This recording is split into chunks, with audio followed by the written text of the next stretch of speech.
L'injustice provient-elle de la nature humaine? Thèse. L'injustice provient de la nature humaine. En effet, les hommes sont naturellement injustes parce qu'ils sont naturellement égoïstes. Ne pensant qu'à leur intérêt, ils refusent de reconnaître des droits aux autres. Premier argument, l'injustice découle de l'ignorance. Pour Platon, il existe une justice éternelle, divine. Elle est une émanation du bien en soi et traduit l'ordre et l'harmonie de l'univers. Face à cette justice universelle, il y a une justice qui est le fait des hommes. Ceux-ci sont injustes par ignorance de ce qu'est la justice. Trop attachés à leurs intérêts, à leurs passions, ils sont aveuglés par le monde des apparences, du relatif. Deuxième argument, la justice est de Dieu, l'injustice des hommes. Pour les chrétiens aussi, il y a une justice divine. Mais depuis le péché originel, les hommes s'en sont éloignés. Ce sont eux qui ont introduit l'injustice dans le monde.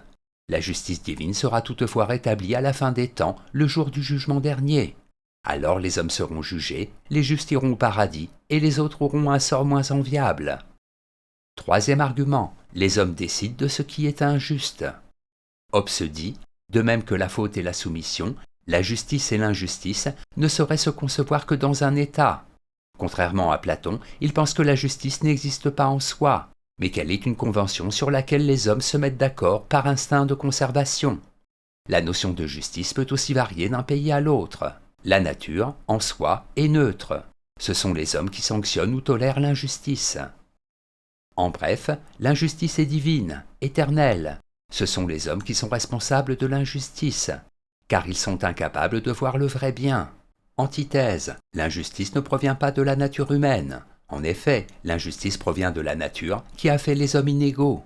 Ce sont les hommes qui, grâce à la raison, remédient à cet état en instituant l'égalité de droit. Premier argument, la loi de la nature n'est pas la justice. La nature ne connaît pas la justice. C'est le règne de la loi du plus fort. Les prédateurs tuent leurs proies. C'est aussi celui de l'indifférence. Un tremblement de terre fait des milliers de victimes innocentes. Ce sont les hommes, et eux seuls, qui se sont opposés à cet état de choses en instituant des lois pour protéger les faibles, en affirmant que la mort accidentelle est une injustice contre la vie humaine. Le souci de la justice est le propre de l'humanité. Deuxième argument, la nature ne connaît pas l'égalité. Certains naissent forts et d'autres faibles, certains intelligents et d'autres sots.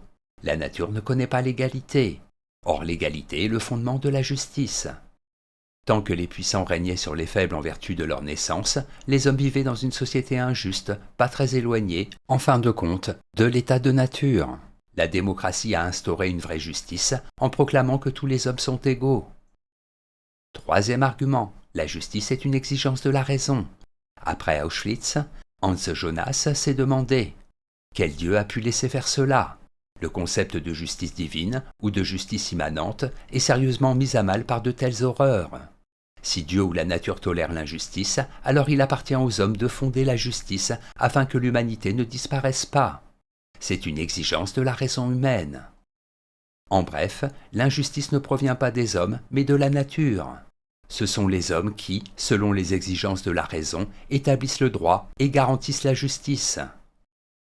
Synthèse. Les notions de justice et d'injustice ne sont applicables qu'aux actions des hommes.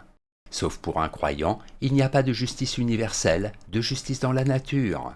La nature n'est ni juste ni injuste parce qu'elle n'a pas de conscience, pas de liberté. Le tigre qui dévore un agneau n'est pas injuste. Il obéit à un instinct qui est une nécessité de la nature.